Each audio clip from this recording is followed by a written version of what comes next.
Bom, eu acho que esse vídeo vai dar uma certa polêmica, mas... Olá, amantes das 7 artes, tudo bem com vocês? Eu não sou muito de vir aqui e ficar falando de coisas que eu não gosto, não acho esse tipo de conteúdo legal, mas Interestelar tem uns motivos a mais. Além de ser também um pedido já muito recorrente de amigos meus, já de muitos anos, desde a época que o meu canal era super tosquinho, já me pediam pra fazer um vídeo falando sobre Interestelar, porque além de ser um filme hiper mega famoso, ele sempre tem um fator que me assombrou a vida toda. Porque sempre que eu conheço alguém, ou que eu tô num grupo de amigos, e a pessoa ou as pessoas descobrem que eu gosto de cinema, quase 90% das vezes a primeira coisa que eu ouço é: nossa, se tem um filme que eu gosto, é Interestelar. Mas vamos lá, antes que você aí, super fã de Interestelar, já venha me xingar aqui nos comentários, eu não vou fazer esse vídeo aqui no intuito de falar que Interestelar é uma porcaria, que você não deveria gostar de Interestelar. É apenas a minha opinião, os meus pontos, do que eu acho do filme. Então, se você acha uma obra-prima, um dos maiores filmes de todos os tempos, como algumas pessoas colocam, e eu nunca vou conseguir compreender o porquê, tá tudo bem. Mas até por conta disso, vamos começar falando sobre os pontos positivos de Interestelar, porque sim, tem vários. E até para fugir um pouco do óbvio, eu não vou gastar muito tempo falando das partes técnicas de Interestelar, porque isso é meio que geral no cinema do Christopher Nolan, né? Ele sempre traz pessoas muito técnicas, muito talentosas para trabalhar em seus filmes, e a parte técnica é um primor, os efeitos especiais funcionam até hoje, a fotografia do Hoyt van Hoytman, que também tem uma longa parceria com Christopher Nolan, né? Eles fizeram diversos filmes juntos e a maioria deles tem uma fotografia exuberante, às vezes até demais, como é o caso de Dunkirk, que é um filme de guerra e que é super bonitão, parece a coisa mais linda que você já viu na sua vida, e é um filme de guerra, então acho que essa estética vislumbrante não combina com aquilo que ele está contando, e isso na verdade é um dos defeitos bem comuns dentro do cinema do Christopher Nolan, que a imagem não necessariamente condizer com aquilo que o filme está querendo te passar. E vai ter muito disso aqui em Interestelar. Mas não no caso da fotografia desse filme, que realmente é esplêndida. Eu acho que ela é extremamente eficaz em transmitir aquele clima, essa terra suja, cheia de textura, porque né, a gente tá passando por um momento quase apocalíptico, né, dos recursos se esgotando e tudo é cheio de poeira, né, tem aquelas tempestades. E a fotografia transmite isso muito bem, com esses tons mais sépia, o contraste bem forte, o que também vai ser completamente diferente de quando o filme vai finalmente pro espaço, e aí a fotografia até ganha um escopo muito maior, os espaços ficam maiores, o filme passa a explorar muito mais os espaços vazios, até bem inspirado em 2001 Odisseia no Espaço, que é o meu filme favorito, que eu tenho uma série de 3 vídeos aqui analisando esses filmes, e o Christopher Nolan claramente se inspirou neles, né, desde os designs das naves. Mas além dos termos técnicos, eu acho que o que a gente deveria de fato focar é sobre o que é Interestelar. Porque esse é um filme que, de fato, trata de vários assuntos, desde a questão ambiental, sobre o homem destruindo o planeta Terra, até uma relação de pai e filha que tem altos e baixos no filme, e fora o lado da ficção científica, que é o lado geralmente mais aclamado, que os físicos adoram, por causa da pesquisa que o Christopher Nolan e seu irmão fizeram na hora de escrever o roteiro, e de fato é um filme muito preciso cientificamente, e as pessoas geralmente, quando vão falar desse filme, se gabam muito desses fatores, e é um dos pontos que geralmente eu entro em discussão com essas pessoas, porque eu não acho que esse fator de pesquisa necessariamente faz o filme ser melhor, porque a gente tem que ver como isso de fato interfere naquilo que o filme está contando. Como eu falei, são vários assuntos, o filme não é sobre essa esfera científica de buraco negro e viagem interespacial. O filme vai muito além disso, e até no âmbito ambiental, e até a premissa do filme é sempre uma coisa que eu tive muita dificuldade de aceitar, e tenho até hoje, porque me parece muito improvável que num cenário onde os recursos da Terra estão se esgotando por uma praga, que inclusive parece afetar só os Estados Unidos, né, porque o filme diz que a ameaça é global, mas a gente nunca vê necessariamente como isso está afetando o mundo. Até na primeira vez que eu assisti, eu tinha a impressão que era um problema exclusivo dos Estados Unidos, e eu achei mais absurdo ainda, que eles tinham que ir pro espaço para resolver um problema interno, mas não é, no mundo. Apesar, né, de como eu falei, o filme não fazer a menor questão de mostrar o mundo de fato encarando as consequências desse desastre apocalíptico que tá acontecendo. E, novamente retomando, que eu divaguei aqui, eu sempre achei muito difícil comprar que a única solução pro planeta Terra é ir pro espaço, achar um novo planeta e reabitar esse novo planeta, ao invés de simplesmente fazer uma mudança aqui no próprio planeta Terra. Porque até pensando num ponto de vista lógico, mesmo que eles encontrem um planeta habitável lá fora, muitos dos recursos que a gente tem aqui não teriam lá. Então, se dá para criar uma nova sociedade lá com comida que tá se esgotando aqui, por que não dá para tentar fazer isso aqui?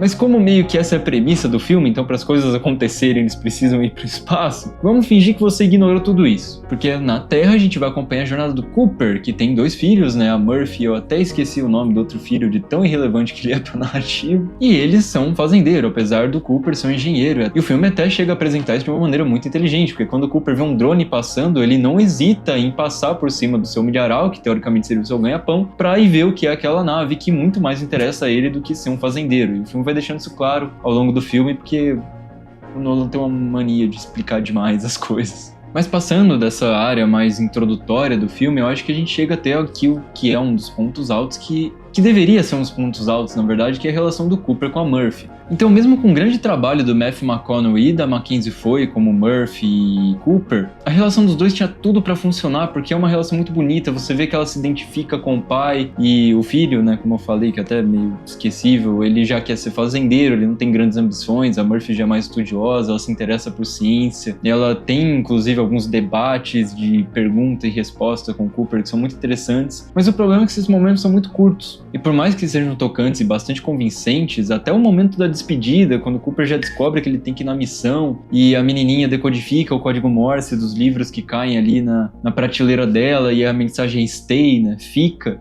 Esse momento é muito rápido e o Nolan quebra esse momento com os momentos de explicação do Cooper tentando explicar pra ela que o tempo lá vai passar de uma maneira diferente, então quando ele voltar eles podem ter a mesma idade, e isso tudo parece muito pouco emocional, parece muito pouco realista e até vai de encontro com a relação muito verdadeira que eles pareciam ter. E o lado emocional deveria funcionar muito melhor, até porque a motivação principal do Cooper para a viagem é justamente ter um planeta para sua filha crescer.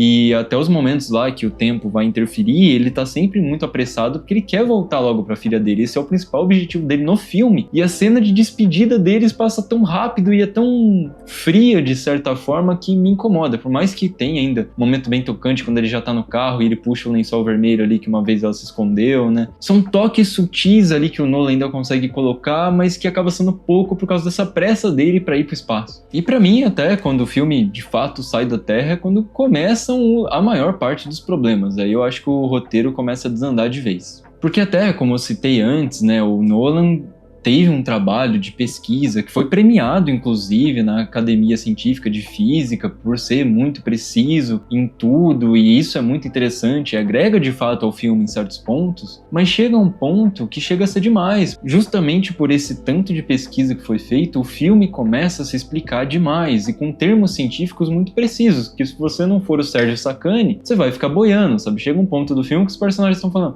se a gente ficar aqui e pegar no rabo do garganta, vai dar um impulso pra gente, a gente vai chegar mais rápido lá em tal velocidade, isso vai poupar tudo. E você tem que ficar só tipo, não, acho que é isso que ele tá dizendo, deve ser, porque como que eu vou saber? E esses são diálogos que eu considero completamente irrelevantes, porque o que eles vão fazer é muito mais importante do que como eles vão fazer. Porque essa explicação científica, por mais que seja precisa, não é tão clara pro público geral, então são diálogos que não servem a um grande propósito ao filme. Se a gente simplesmente visse o plano sendo executado, eu tenho certeza que muitas das coisas seriam muito mais claras, porque alguns dos diálogos são tão técnicos e científicos que parecem forçados ou inventados, que aquilo não te ajuda a entender o que eles vão fazer. Então eu acredito que a gente só visse certas coisas acontecendo, fariam até mais sentido, e até chega ao ponto, o esdrúxulo da cena que é famosa, do astronauta ali ter que explicar pro Cooper como funciona um buraco de minhoca dobrando um papel, furando com um lápis, que é um exemplo que você vai ter na escolinha primária. E que nem faz sentido porque poucas cenas atrás o próprio Cooper já tinha citado sobre viajar num buraco de minhoca, então pelo menos uma base de como funciona ele tinha. Mas é o Nolan novamente tentando explicar pro público como que funciona, e eu não acho que isso seja necessário. Mas então a gente finalmente chega na missão. Então a gente tem lá os astronautas que foram enviados a outros planetas para ver se eles são habitáveis e a gente poder salvar a Terra, que, né, como eu já falei, é um plano meio sem sentido, mas se você comprou que é isso, é a única solução, vamos lá, vamos conhecer esses planetas. E aí quando a gente chega no primeiro planeta de uma ficção científica do Christopher Nolan, que é um diretor super imaginativo, esse planeta é só feito de água.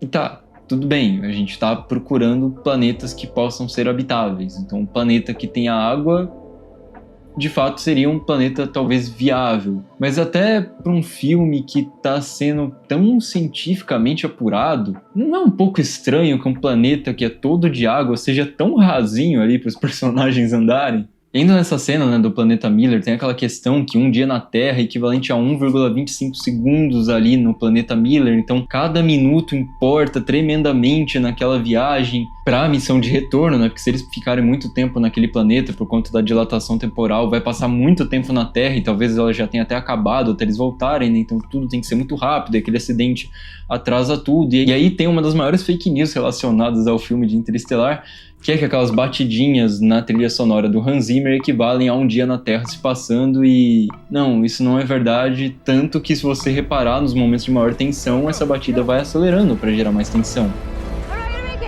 Yes, you are. Yes, you are. E inclusive essa questão sobre a batida equivaler a 1 segundo na Terra, isso não importa. Eu acho que o simples fato da trilha remeter a um relógio numa missão que o tempo é crucial e ela ir acelerando para gerar tensão é muito mais eficaz do que se o Hans Zimmer ou o próprio Christopher Nolan tivesse preocupado em fazer essas batidinhas serem equivalentes ao tempo que está se passando na Terra. Eu acho que isso é um detalhe super bobo, que as pessoas repercutem e nem é verdade, e não seria importante mesmo que esse fosse o caso. Mas até aproveitando, né, que eu citei essa trilha do Hans Zimmer, eu acho que até esse é um dos grandes culpados pelas pessoas gostarem tanto de Interestelar, porque a trilha do Hans Zimmer é simplesmente fenomenal. Ele é um compositor lendário, ele tem vários trabalhos marcantes em diversos filmes, mas a trilha de Interestelar é simplesmente perfeita para o filme, marcante, e é usada em casamento, em várias coisas, porque de fato ela é muito bonita.